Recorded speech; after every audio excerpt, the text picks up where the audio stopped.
Bonjour, bonsoir bien-aimés, que Dieu bénisse tout un chacun. Nous sommes ensemble pour la lecture de la parole de Dieu, cette parole qui est une nourriture puissante et cette parole qui est agissante, cette parole qui donne la vie, cette parole qui ressuscite, cette parole qui nous protège des attaques de l'ennemi, la parole qui est une arme efficace que Dieu nous a donnée, la parole qui est Jésus-Christ, la parole qui est puissante. Nous rendons grâce à Dieu. Béni soit ton nom qui est au-dessus de tout autre nom. Merci Seigneur pour ta fidélité, merci pour ta grandeur. Merci Éternel des armées, car en dehors de toi, il n'y a point d'autre Dieu. C'est toi qui étais, qui est, qui sera, tu es éternel. Au commencement était la parole était avec Dieu, la parole était Dieu. La parole est la parole. Tout a été créé par la parole. Tu nous as façonné, Seigneur, à ton image, à ta ressemblance, et tu as parlé. Éternel Dieu de gloire, quand tu as dit que la lumière soit, et la lumière fut, nous dit la Bible. La parole, elle est puissante et elle est agissante. Merci pour ce temps. Bénis ces moments par le Saint-Esprit. Au nom de Jésus-Christ. Amen. Amen, amen. Désolé, excusez-moi. Nous allons faire la lecture du 25 mai. Donc la lecture d'aujourd'hui, 25 mai. Nous allons lire Nombre 34, Ésaïe 26, les psaumes 119, de 33 à 48, Proverbe 15, verset 33. Nous commençons par Nombre 34. Nombre 34, nous lisons au nom de Jésus-Christ. L'Éternel parla à Moïse et dit, « Donne cet ordre aux enfants d'Israël et dis-leur, quand vous serez entrés dans le pays de Canaan, ce pays deviendra votre héritage, le pays de Canaan dont voici les limites. Les côtés du midi commencent au désert de Tsin, près d'Édom. Ainsi, votre limite méridionale partira de l'extrémité de la mer Salée vers l'Orient. Elle tournera au sud de la montée d'Akrabim, passera par Tin et s'étendra jusqu'au midi de Kades Barnéa. Elle continuera par Atsar, Adar et passera vers Atmon. Depuis Atmon, elle tournera jusqu'au torrent d'Égypte pour aboutir à la mer. Votre limite occidentale sera la grande mer. Ce sera votre limite à l'Occident. Voici quelle sera votre limite septentrionale. À partir de la grande mer, vous la tracerez jusqu'à la montagne des Hors. Depuis la montagne des Hors, vous la ferez passer par Hamat et arriver à Athédad. Elle continuera par Ziphron pour aboutir à Atsar Ena. Ce sera votre limite au septentrion. Excusez-moi. Verset 10. Vous tracerez votre limite orientale de Atsar Ena à Shepham. Elle descendra de Shepham vers Ribla à l'Orient d'Ain. Elle descendra et s'étendra le long de la mer de Kinneret à l'Orient. Elle descendra encore vers le Jourdain pour aboutir à la mer Salée. Tel sera votre pays avec ses limites tout autour. Moïse transmit cet ordre aux enfants d'Israël et dit, « C'est là le pays que vous partagerez par les sorts et que l'Éternel a résolu de donner aux 9 tribus de la demi-tribu. » Aux 9 tribus et à la demi-tribu. Car la tribu des fils de Ruben et la tribu des fils de Gad ont pris leur héritage selon les maisons de leur père. La demi-tribu de Manassé a aussi pris son héritage. Ces 2 tribus et la demi-tribu ont pris leur héritage en descendant du Jourdain, vis-à-vis de Jéricho, du côté de l'Orient. L'Éternel parla à Moïse et dit, « Voici les noms des hommes qui partageront entre vous le pays, les sacrificateurs Éléazar et Josué fils de Nun.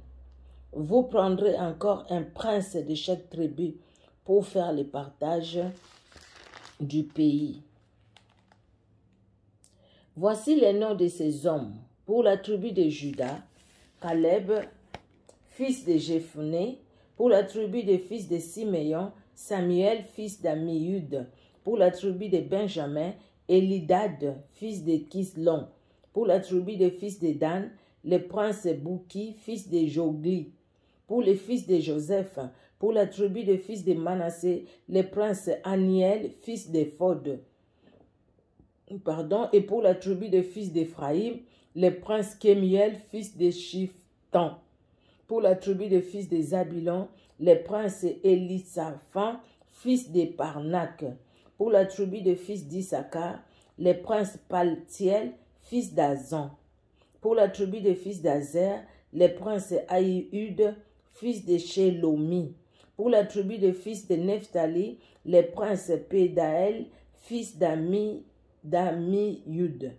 Tels sont ceux à qui l'Éternel ordonna de partager le pays de Canaan entre les enfants d'Israël. Que Dieu soit honoré parce qu'il est Dieu. Alors, nous allons lire Ésaïe chapitre 26. Nous allons à Ésaïe 26, nous lisons au nom de Jésus-Christ de Nazareth. En ces jours, on chantera un cantique dans les pays de Juda. Nous avons une ville forte. Il nous donne le salut pour muraille et pour rempart. Ouvrez les portes, laissez entrer la nation juste et fidèle. À celui qui est ferme dans ses sentiments, tu assures la paix, parce qu'il se confie en toi. Confiez-vous en l'Éternel à perpétuité, car l'Éternel est le rocher des siècles. Il a renversé ceux qui habitaient les hauteurs. Il a abaissé la ville superbe. Il l'a abaissé jusqu'à terre. Il lui a fait toucher la poussière et les foulé aux pieds des pauvres, sous les pas des misérables. Le chemin du juste est la droiture. Toi qui es juste, tu aplanis les sentiers du juste. Aussi nous t'attendrons, ô Éternel, sur la voie de tes jugements. Notre âme soupire après ton nom et après ton souvenir. Mon âme te désire pendant la nuit et mon esprit te cherche au-dedans de moi. Car lorsque tes jugements s'exercent sur la terre, les habitants du monde apprennent la justice. Si l'on fait grâce aux méchants, il n'apprend pas la justice. Il se livre au mal dans le pays de la droiture, et il n'a point égard à la majesté de Dieu. Éternel, ta main est puissante, ils ne l'aperçoivent pas. Ils verront ton zèle pour le peuple, et ils en seront confus.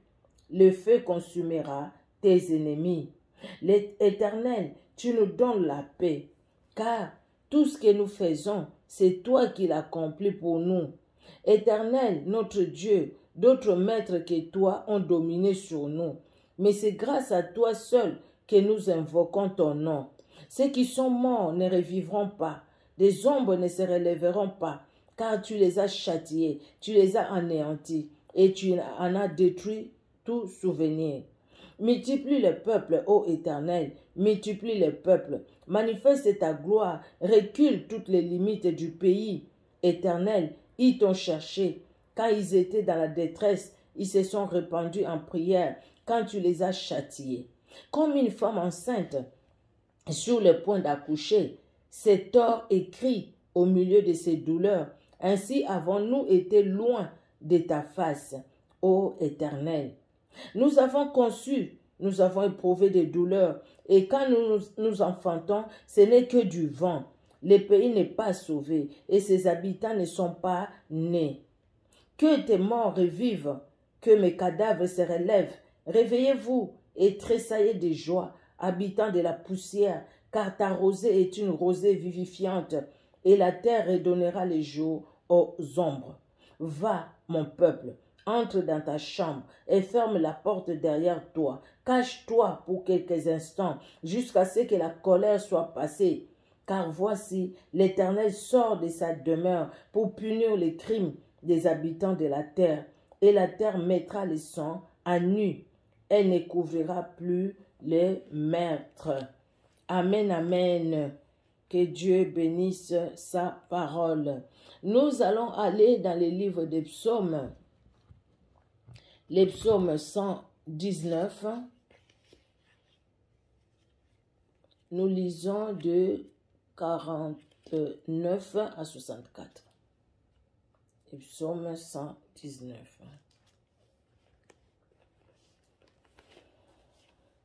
Amen, amen, amen, amen.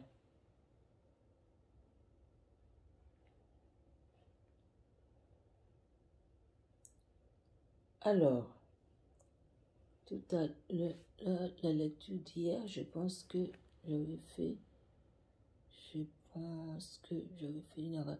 J'ai de 33 à 48 et de 49 à 64. 33 à 48. Je le mets vers le commandement. Alléluia. Alors, nous allons remonter un peu pour que nous puissions bien comprendre. Je vais au fait relire, je vais relire à partir du verset 38 et nous allons aller jusqu'à 64. Accomplis envers ton serviteur ta promesse qui est pour ceux qui te craignent. Éloigne de moi l'opprobre que je redoute, car tes jugements sont pleins de bonté. Voici, je désire pratiquer tes ordonnances. Fais-moi vivre dans ta justice. Éternel, que ta miséricorde vienne sur moi, ton salut selon ta promesse. Et je pourrai répondre à celui qui m'outrage, car je me confie en ta parole. N'ôte pas entièrement de ma bouche la parole de la vérité, car j'espère en tes jugements. Je garderai la loi constamment, à toujours et à perpétuité. Je marcherai au large, car je recherche tes ordonnances. Je parlerai de tes préceptes devant le roi, et je ne rougirai point. Je fais mes délices de tes commandements, je les aime. Je lève mes mains vers tes commandements que j'aime, et je vais méditer tes statuts. Souviens-toi de ta promesse à ton serviteur, puisque tu m'as donné l'espérance. C'est ma consolation dans ma misère. C'est ta promesse, car ta promesse me rend la vie. Des orgueilleux me chargent des railleries. Je ne m'écarte point de ta loi. Je pense à tes jugements d'autrefois, ô Éternel, et je me console. Une colère ardente me saisit à la vue des méchants qui abandonnent ta loi. Tes statuts sont les sujets de mes cantiques dans la maison où je suis étranger. La nuit, je me rappelle ton nom, ô Éternel, et je garde ta loi. C'est là ce qui m'est propre, car j'observe tes ordonnances. Ma part, ô Éternel, je l'ai dit, c'est de garder tes paroles. Je t'implore de tout mon cœur, aie pitié de moi, selon ta promesse. Je réfléchis à mes voies et je dirige mes pieds vers tes préceptes. Je me hâte, je ne diffère point d'observer tes commandements. Les pièges des méchants m'environnent, je n'oublie point ta loi. Au milieu de la nuit, je me lève pour te louer à cause des jugements de ta justice. Je suis l'ami de tous ceux qui te craignent et de ceux qui gardent tes ordonnances. La terre, ô Éternel, est pleine de ta bonté. Enseigne-moi tes statuts. Alléluia. La terre, ô Éternel, est pleine de ta bonté. La Bible nous dit que Dieu renouvelle ses bontés chaque matin pour toi, pour moi, pour ta famille, pour ma famille. Dieu renouvelle ses bontés en dépit des épreuves que nous pouvons traverser. Mais Dieu renouvelle ses bontés parce que la parole de Dieu ne changera pas. Et David a compris. Et David, ce qui a été important pour lui, il est dit dans le verset 57, « Ma part, ô Éternel, je l'ai dit, c'est de garder tes paroles. » Alléluia. C'est de garder tes paroles. Pas tout simplement citer la parole, mais vivre cette parole et marcher selon cette parole. Que Dieu soit loué. Nous allons finir, bien aimés, par les proverbes. Nous sommes au proverbe. Je suis où? Ah, mon Dieu. Ah, non, je suis bien, pardon. Proverbe 15, 33. Excusez-moi. J'allais dire Proverbe 16. Non, Proverbe 16, c'est pour demain. Proverbe 15, les derniers versets, parce que je me suis souvenu qu'on n'avait pas encore lu les derniers versets. Les derniers, il y avait le verset 33, c'est le verset 33, 15-33. On jette les sorts dans les pans de la robe, mais toute décision vient de l'Éternel. Alléluia, de l'Éternel.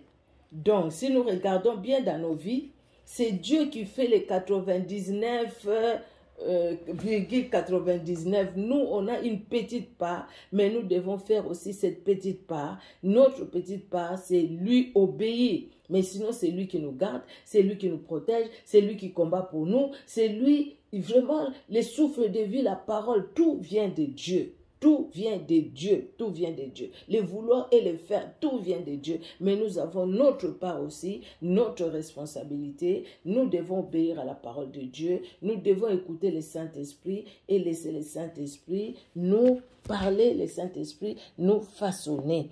Que Dieu bénisse ces moments. Alléluia. Merci Seigneur Jésus-Christ pour ce temps que tu nous as donné. Merci Seigneur que tu nous as accordé. Merci pour le Saint-Esprit qui est à l'œuvre, pour le Saint-Esprit qui agit, pour le Saint-Esprit qui se révèle, qui nous révèle ta parole, pour le Saint-Esprit qui nous remplit de la soif Seigneur de ta parole. À toi l'honneur, à toi la gloire, dans le nom puissant de Jésus-Christ. Amen. Que Dieu vous bénisse, que Dieu vous bénisse. Vous qui suivez sur Facebook et qui allez suivre sur YouTube, soyez bénis, soyons bénis tous. Nos familles également, que Dieu étende sa main, que Dieu console les cœurs, que Dieu parle dans les cœurs, que Dieu fortifie quelqu'un, que Dieu se révèle parce qu'il est Dieu. Soyez bénis et à demain pour la prochaine lecture biblique. Soyez bénis. Au revoir.